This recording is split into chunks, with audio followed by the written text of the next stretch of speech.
Bien,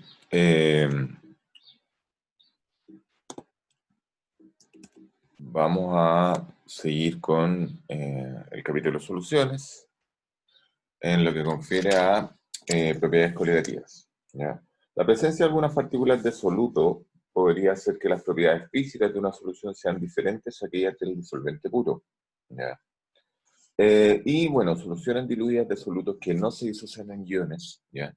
Y que tienen una presión de vapor despreciable, aún en el punto de vista del solvente, nosotros las denominamos soluciones de no electrolitos no volátiles. O sea, son soluciones que entre comillas se disuelven, pero no se disocian, ¿ya? Ejemplo de un electrolito no volátil podría ser la glucosa, ¿cierto? El azúcar nosotros la disolvemos en nuestro café, pero la molécula como tal no se rompe, ¿ya? No se disocia. Y tampoco se evapora. Bien, la disminución de la presión de vapor. Nosotros tenemos que la presión de vapor de una solución de no electrolito no volátil siempre va a ser menor que la del solvente puro, ¿ya? Un solvente puro se evapora porque las partículas en fase de vapor tienen un desorden mayor que cuando están amontonadas en el líquido, ¿ya? Y por lo tanto una solución va a tener un mayor desorden que el solvente puro. Vamos a ver a continuación lo que es la ley de Raoult, ¿ya? Aquí nosotros tenemos que, este señor plantea que la presión de vapor de una solución, ¿verdad? Va a ser igual a la fracción molar, ¿ya? Del solvente del solvente puro, ¿ya? Por la presión de vapor del solvente puro, ¿ya? En esta mezcla. Ahora, nosotros sabemos que la fracción molar del solvente más la fracción molar del soluto en una mezcla tiene que ser igual a 1. Por lo tanto, podemos despejar, ¿cierto?, la fracción molar del solvente como dejarla en función de el soluto, ¿ya? Como 1 menos la fracción molar del soluto. De esta forma nosotros vamos a tener que la presión de vapor de nuestra solución, ¿cierto?, va a ser igual a la fracción molar del solvente por la presión de vapor del solvente puro. Esto sería igual a 1 menos la fracción molar del soluto por la presión de vapor, este signo 0 significa que el solvente está puro, ¿ya? De esta forma, si lo reordenamos un poco, vamos a tener que la presión de vapor de nuestra solución va a ser igual a la presión de vapor del solvente puro, menos la fracción molar del soluto por la presión de vapor del solvente puro. De esta forma, nosotros podemos reordenar esto nuevamente. Y vamos a tener por este lado que la presión de vapor del solvente puro menos la presión de vapor de la solución, ¿cierto? Va a ser igual a una diferencia de presión. Y eso va a ser igual a la fracción molar del soluto por la presión de vapor del solvente puro. ¿Ya? Vamos a ver un ejemplo de cálculo.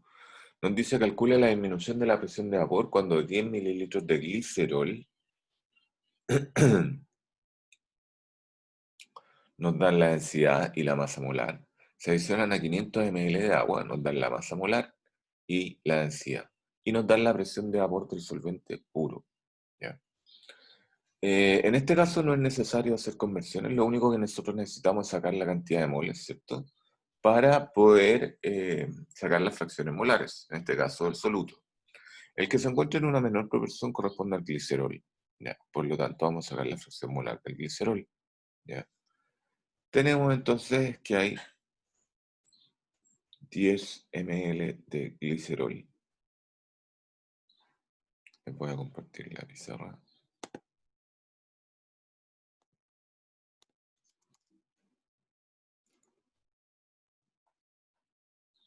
Tenemos 10 ml de glicerol, ¿cierto? Esto yo lo voy a multiplicar por la densidad, que es 1,26 gramos partido por ml, ¿ya? Aquí se me dan los ml y esto me va a quedar en gramos. Esto sería entonces 12,6 gramos de glicerol, ¿ya? Ahora vamos a sacar el número de moles de glicerol.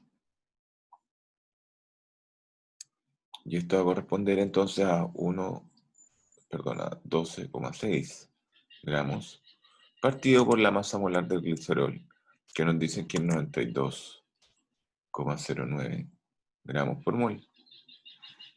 Aquí se me dan los gramos, ¿cierto? Y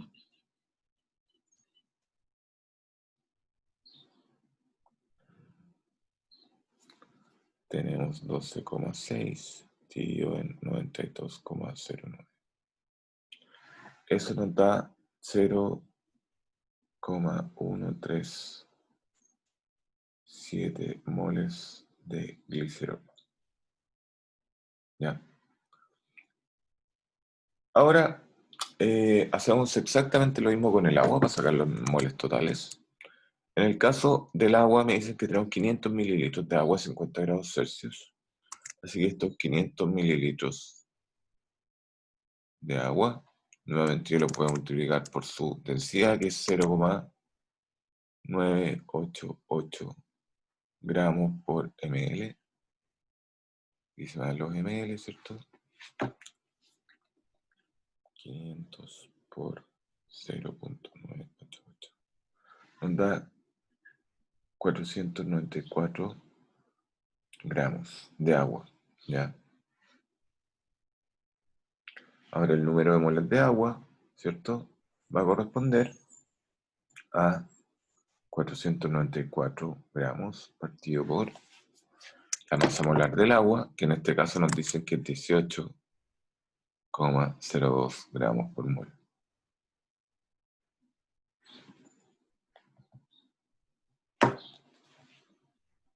Tenemos entonces 494 dividido en 18,02 y eso es 27,41 moles de agua.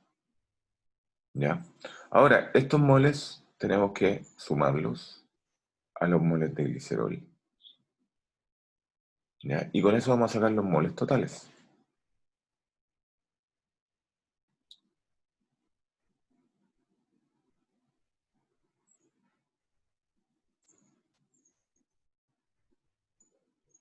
Entonces vamos a tener que el número de moles totales va a ser igual a estos 27,41 moles más 0,137 moles de glicerol. Vamos a tener entonces 27,55 moles totales. ¿Ya? Entonces, la fracción molar del soluto, que en este caso es el glicerol, va a tener la fracción molar del glicerol, va a ser igual a 0,137 moles partido por, vamos a ahorrar esto otro,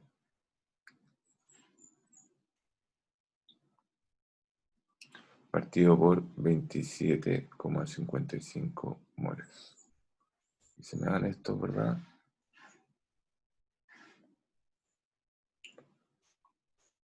0,137 dividido en 27,55. Por lo tanto, es una fracción molar de 0,0115. ¿Ya? Eso es sin dimensiones, ¿cierto? Y ahora tenemos que la presión de vapor del solvente puro es de 92,5. Nos dicen entonces, nosotros tenemos en la fórmula que la presión de vapor del solvente puro es igual a 92,5 torr. ¿Ya? El delta P es la presión de vapor del solvente puro.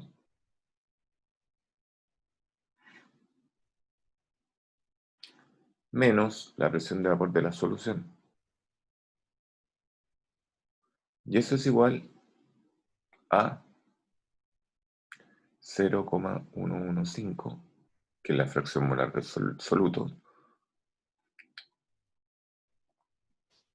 0,0115 por la presión de vapor del solvente puro, que es 92,5 torr. ¿Ya? Por 92,5 torr. Eso me da entonces 1,064. ¿Ya? Torr en este caso. ¿ya? Las mismas unidades. Eh, la presión de vapor del solvente puro nos acaban de decir que es 92,5 torr, ¿ya? Por lo tanto, si yo paso este término, que está acá, lo paso restando, y paso este para el otro lado, voy a despejar entonces la presión de vapor de la solución, ¿ya? Así que la presión de vapor de la solución que acabamos de fabricar, ¿verdad? Va a corresponder a 92,5 torr menos 1,064 torr.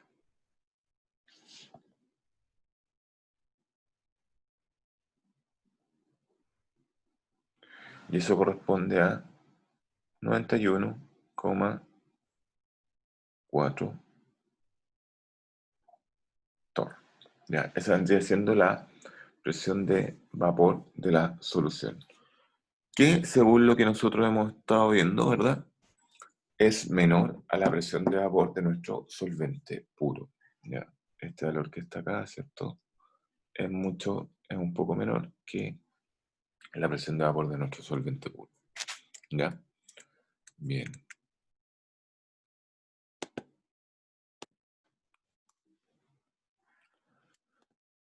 Ahora, una de las consecuencias de que nosotros armemos una solución corresponde a el aumento del punto de ebullición. ¿Ya? Debido a que la presión de vapor de una solución es menor que la del solvente puro a cualquier temperatura, una solución va a ebullir a una temperatura más alta que la del solvente puro. ¿Ya? Aquí nosotros tenemos un diagrama de fases para el agua. ¿Ya? Por ejemplo, nosotros tenemos que el agua cuando está pura, ¿cierto? Estamos a una atmósfera de presión. ¿Ya? Si nos vamos acá, vamos a chocar contra la división de la fase de sólido a líquido. Y aquí vamos a tener cuando nuestro solvente puro está, es el punto de congelación del agua. ¿Ya? Si nosotros armamos una solución, ¿ya? Vamos a tener ahora, bueno, aquí mismo, ¿verdad? Si seguimos desplazándonos a una atmósfera de presión y nos vamos hasta el límite entre la fase líquida y la fase gas, vamos a tener que esta es la temperatura a la cual ocurre la temperatura de ebullición del agua pura. ¿Ya? Así que nosotros cuando nos enfrentamos a una solución, vamos a tener que existe una diferencia en la temperatura de ebullición o una elevación en el punto de ebullición, que es directamente proporcional a la molalidad de la solución. ¿Ya? Si yo quiero sacar este signo de proporcionalidad, ¿cierto? Tenemos que, y dejarlo como un igual, vamos a tener que utilizar una constante. ¿Ya? Entonces, la elevación en el punto de ebullición va a ser igual a la constante molar de elevación del punto de ebullición por la molalidad de la solución. ¿Ya? Y en este caso vamos a tener que esta diferencia, esta elevación en el punto de ebullición, va a corresponder a la temperatura de ebullición de la solución menos la temperatura de ebullición del solvente. ¿Ya? Aquí tenemos alguna tabla, ¿cierto? Con algunas constantes de elevación molar del punto de ebullición para algunos solventes puros. ¿Ya? Tenemos ácido acético, benceno, disulfuro de carbono, tetracloruro, y aquí tenemos el agua. Todo esto ocurre en una atmósfera de presión. Tenemos el punto de ebullición, ¿cierto? Y tenemos la constante de elevación molar del punto de ebullición, ¿ya? Que es 0,512. Ahora, ocurre exactamente lo mismo, el mismo fenómeno. Cuando nosotros armamos una solución, vamos a tener ahora un descenso del punto de congelación. ¿Ya? Nuevamente, aquí tenemos nuestro diagrama ternario, ¿cierto?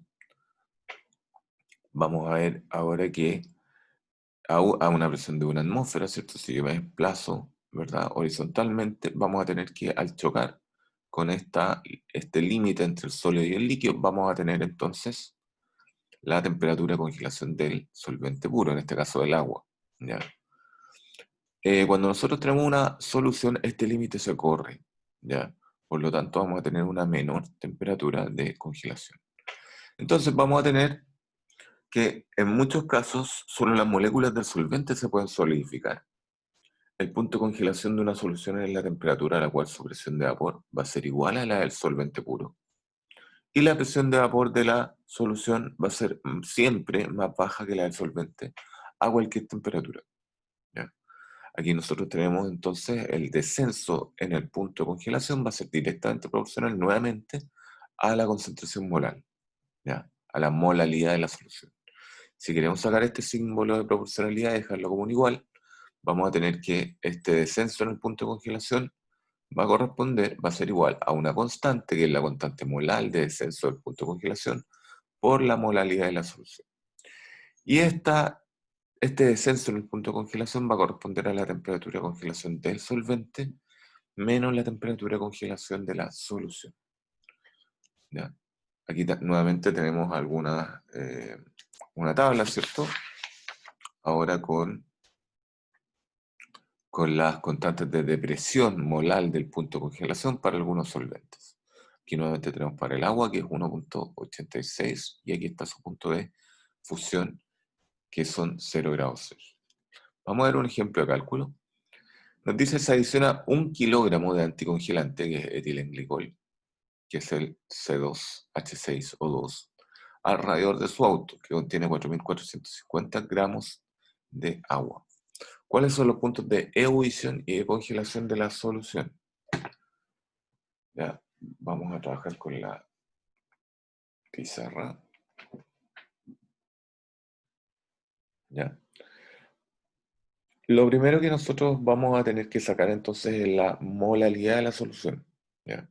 La molalidad, si nosotros nos recordamos, es el número de moles de solvente, de soluto, perdón, que corresponde en este caso al etilenglicol, ¿ya? Partido por los kilogramos de solvente, ¿ya? Entonces,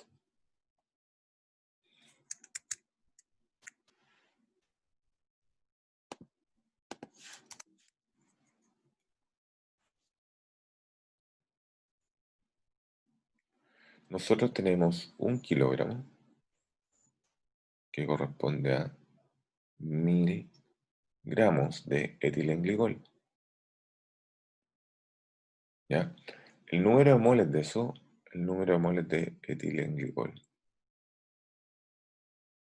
va a corresponder a estos 1000 gramos partido por la masa molar, que nos dicen que es 62,07 gramos por mol.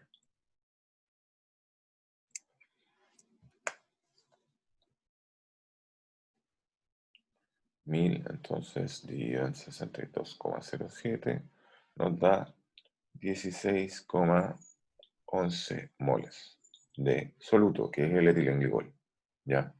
Ahora, estos moles nosotros tenemos que irlos por la cantidad de solvente en kilos. Tenemos 4.450 gramos de agua como solvente. Eso corresponde a 4,45 kilogramos de agua. Así que ahora sacamos la molalidad de la solución, que va a ser 16,11 moles partido por 4,45 kilogramos. ¿Ya? Dividido por 4,45. Eso nos va a dar igual a 3,62 molal. ¿Ya? Y nos están pidiendo en el ejercicio cuáles son los puntos de ebullición y congelación de la solución, ¿ya? En primera instancia vamos a sacar la diferencia en el punto de ebullición, ¿ya? Vamos a dejar este valor por acá.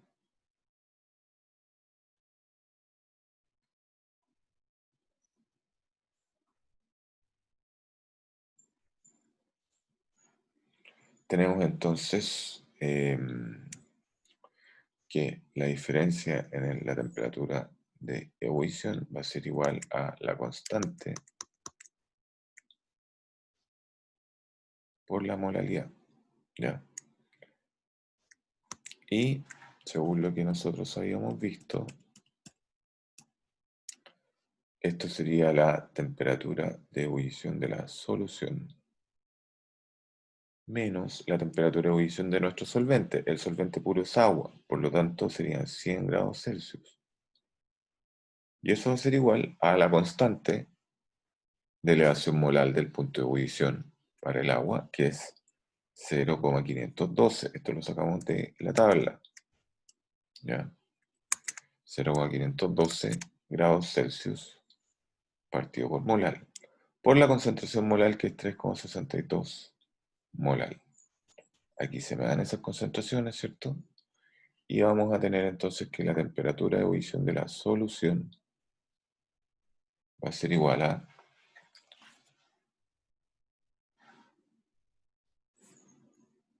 3,62 por 0,512. Eso es 1,85 grados Celsius. Pasamos este valor de la temperatura sumando al otro lado, así que sería más 100 grados Celsius. Esto es igual entonces a 101,85 grados Celsius. Esa es la temperatura de ebullición de la solución. Bien, si vemos, si nos damos cuenta, va a ser mayor que la temperatura de ebullición del solvente puro, que son 100 grados Celsius. Ahora vamos a calcular la temperatura de congelación. Nosotros vimos que el delta T sub C ahora es igual a una constante K sub C por la molaridad. ¿Ya? En este caso, nosotros tenemos que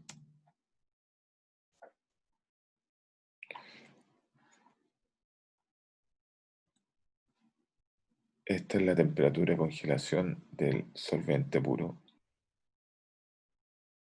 ¿Ya? Menos la temperatura de congelación de la solución. Y eso es igual al K sub C, que en el caso del agua es 1,86 grados Celsius partido por molar, por la molaridad de la solución que es 3,62 molar. ¿Ya? Nosotros sabemos que la temperatura de congelación del solvente puro es 0 grados Celsius. 0 grados Celsius menos la temperatura de congelación de la solución nos va a dar igual a 1,86 por 3,62. Eso sería 6,73 grados Celsius. ¿Ya? Paso este valor, ¿cierto? Restando. Y este valor lo paso para el otro lado para despejar la temperatura de congelación de la solución. Así que vamos a tener que la temperatura de congelación de la solución va a ser igual a los 0 grados Celsius menos 6,73 grados Celsius. Y eso va a ser menos 6,73 grados Celsius. Esta vendría siendo la nueva temperatura de la congelación de la solución.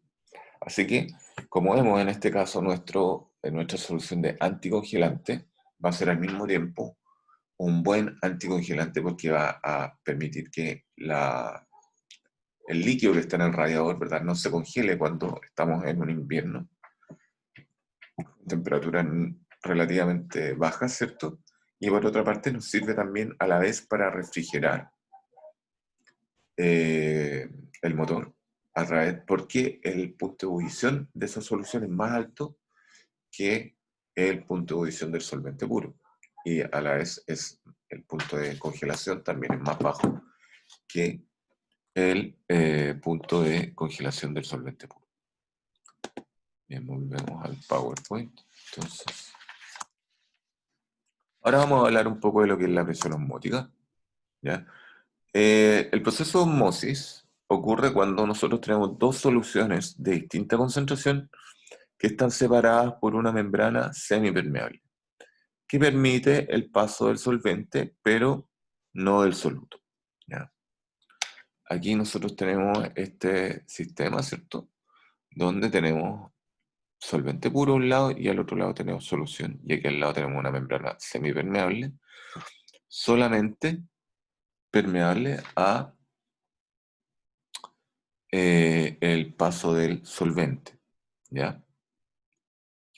Ahora, si yo quiero que el solvente puro pase hacia el comportamiento, esto naturalmente vamos a tener que durante el proceso de osmosis va a ocurrir un movimiento neto del solvente, desde donde tenemos una menor concentración de soluto hacia donde hay una mayor concentración de soluto. O sea, el solvente, ¿verdad?, va a pasar hacia este compartimiento. Vamos a tener entonces que esta diferencia de altura entre estos dos compartimientos la vamos a conocer como presión osmótica, ¿ya? Y eso se simboliza con una letra pi, ¿ya? Ahora, si yo quiero hacer que el solvente vuelva a salir de este compartimento, vamos a tener que aplicar esta diferencia de altura que va a ser la presión necesaria para prevenir este incremento en el volumen, ¿ya? Por lo tanto, tendríamos que ocupar un émbolo acá y aplicar presión, que hace la presión osmótica, para que esto vuelva a su condición inicial, ¿ya? Vamos a tener entonces que la presión osmótica va a ser directamente proporcional al número de moles de soluto partido por el volumen de solución. Por lo tanto, si nos fijamos bien, ¿cierto?, estas unidades van a corresponder a la molaridad. Por lo tanto, la presión osmótica también va a ser directamente proporcional a la molaridad. Nosotros también podemos asociar esto, ¿verdad?, a la ecuación de los gases ideales, ¿cierto? Es análoga. Tenemos entonces que la presión osmótica va a ser igual al número de moles de soluto partido por el volumen de solución por RT. Y eso va a ser igual a la molaridad por RT. Aquí tenemos un ejemplo. Dicen que se disuelve 21,5 miligramos de una variedad de hemoglobina en agua a 5 grados Celsius para hacer 1,5 ml de solución, ¿ya? La presión osmótica de esta solución es 3,61 torr, ¿ya? ¿Cuál es la masa molar de esta variedad de hemoglobina? ¿Ya? Como eso es lo que se desconoce, ¿verdad? Nosotros vamos a, en primera instancia, vamos a despejar de esta ecuación, vamos a despejar el número de moles. A partir del número de moles, como tenemos la masa, ¿verdad?, vamos a despejar entonces la masa molar, ¿ya? Los datos que tenemos hasta el momento.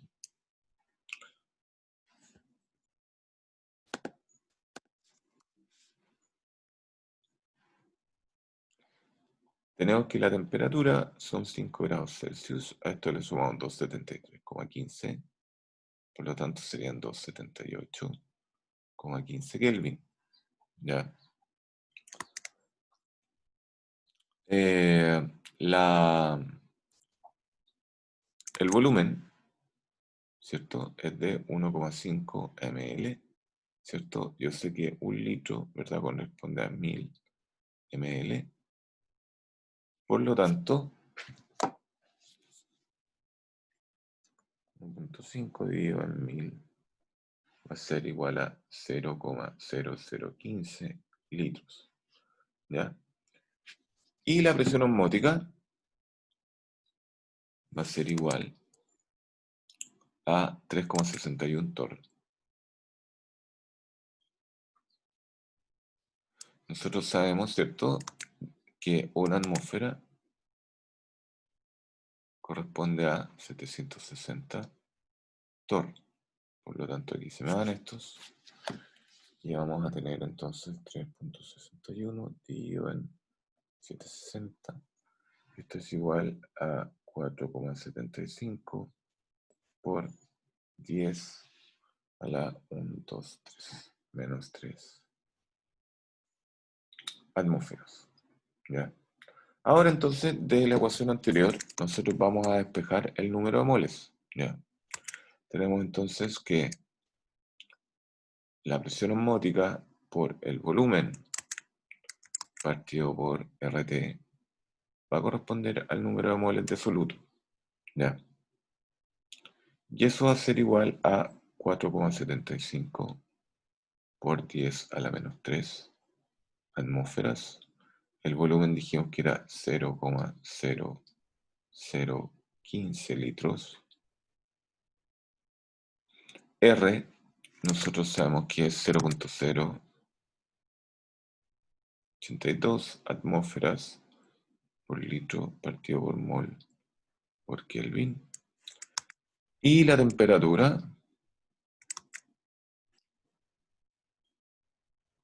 es de 278,15 Kelvin. Aquí haciendo el análisis tensional, ¿cierto? Se nos van los Kelvin, se nos van los litros, se nos van las atmósferas, y esto me queda en unidades de mol.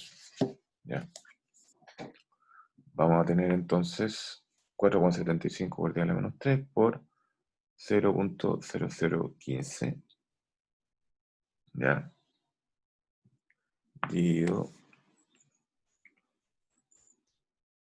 por 0,082 por 278,15.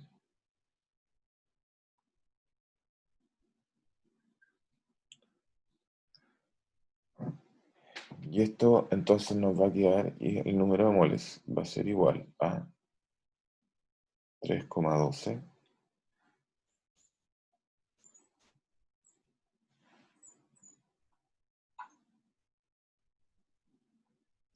por 10 a la 1, 2, 3, 4, 5, 6, 7. Menos 7 moles. Bien. Ahora, tenemos la masa también.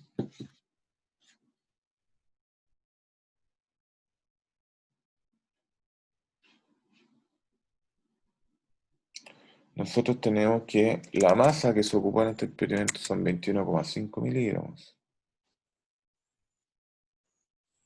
Ya, esto lo vamos a expresar en gramos, ¿cierto? Porque la masa molar está en gramos por mol. Yo sé que un gramo corresponde a 1000 miligramos, ¿verdad? 21,5 dividido en 1000 es igual a 0,021.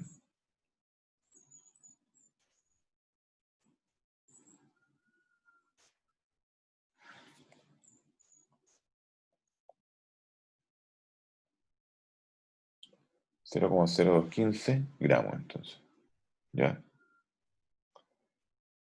Ahora, si estos gramos yo lo divido por el número de moles, ¿ya? Vamos a obtener entonces la masa molar. Entonces, la masa molar va a ser igual a 0,0215 gramos, partido por el número de moles que es 3,12 por 10 a la menos 7 moles.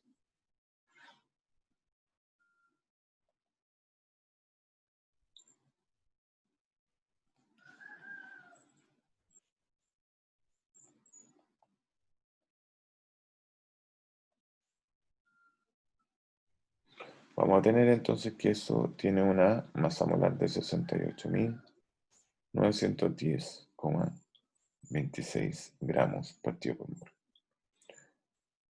Esta masa molar que puede parecer muy grande, ¿cierto? Es correlaciona, ¿cierto?, con el peso molecular de una hemoglobina que tiene muchos átomos de distintos elementos, por lo tanto también debe tener una masa molar bastante grande, ¿ya? Así que de esta forma nosotros a partir de la presión osmótica podemos determinar entonces, por ejemplo, el, la masa molar de una determinada hemoglobina. Bien. Ahora vamos a hablar sobre lo que son las soluciones hipotónicas, isotónicas e hipertónicas. ¿Ya? Una solución hipotónica es una solución con una concentración menor de solutos, ¿ya? Una solución isotónica, ¿verdad? Esta siempre uno la escucha en el ámbito deportivo, ¿cierto? Como para hidratarse. Y en este caso nosotros vamos a tener que es cuando tenemos la misma concentración de solutos a ambos lados de la membrana. En la hipotónica, ¿verdad? Vamos a tener una concentración menor de solutos a un lado de la membrana. Y en la solución hipertónica vamos a tener una solución con una concentración mayor de solutos que al otro lado de la membrana. Bien. Ahora, nosotros todos estos cálculos que hemos hecho, ¿verdad? Los hemos hecho pensando en que estamos trabajando con no electrolitos, o sea, sustancias que no disocian y que a la vez no son volátiles, ¿ya? O sea, son sustancias que se disuelven y que no se evaporan, ¿ya? Ahora nosotros vamos a hablar de lo que son los solutos iónicos, ¿ya? Los solutos iónicos se disocian en iones, ¿ya? O sea, de una partícula se van a generar dos o más al disociarse. Las propiedades coligativas van a depender del número de partículas de soluto, ¿ya? Eso es así, nosotros lo hemos estado viendo, depende de la molalidad. Un soluto iónico va a generar varias partículas y se incrementará el efecto coligativo de manera proporcional. En este caso las fórmulas son las mismas, solo que ocupamos un factor de corrección que vamos a denominar factor I.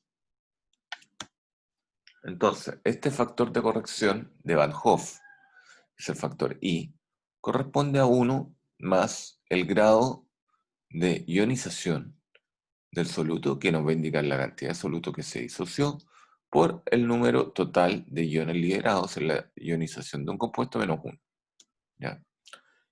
También podemos calcularlo como el número real de partículas en disolución después de la disociación, perdón, dividido por el número total de partículas si no se hubiese disociado. ¿Ya? Entonces, todas nuestras fórmulas las vamos a multiplicar por este factor I. ¿Ya? Tenemos la diferencia de la temperatura de congelación, la temperatura de ebullición, la presión osmótica. Bien. Ahora, el factor de corrección.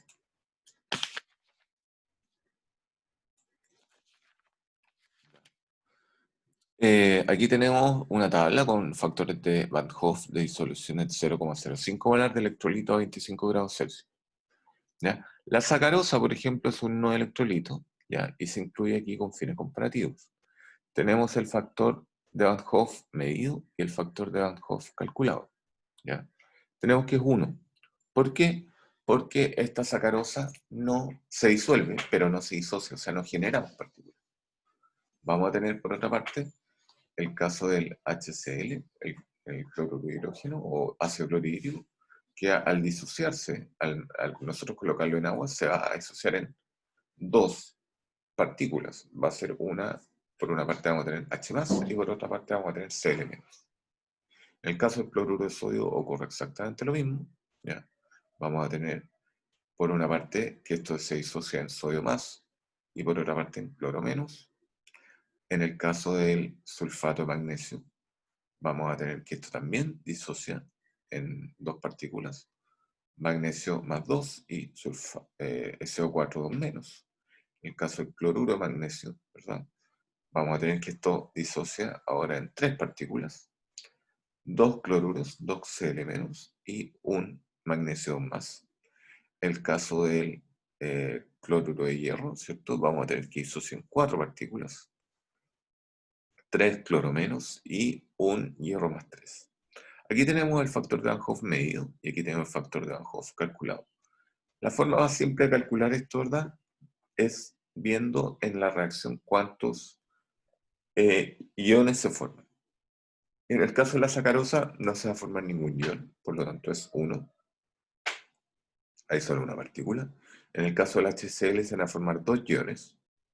En el caso del cloruro de sodio también se van a formar dos iones. En el caso del sulfato de magnesio también se van a formar dos iones. En el caso del cloruro de magnesio se van a formar 3 iones. Y en el caso del cloruro de hierro se van a formar 4 iones. Por lo tanto, así es como nosotros podemos calcular este factor de corrección de Van Hoff, ¿ya? Así que hay que saber cómo disocian estas sustancias para poder finalmente corregir nuestros cálculos.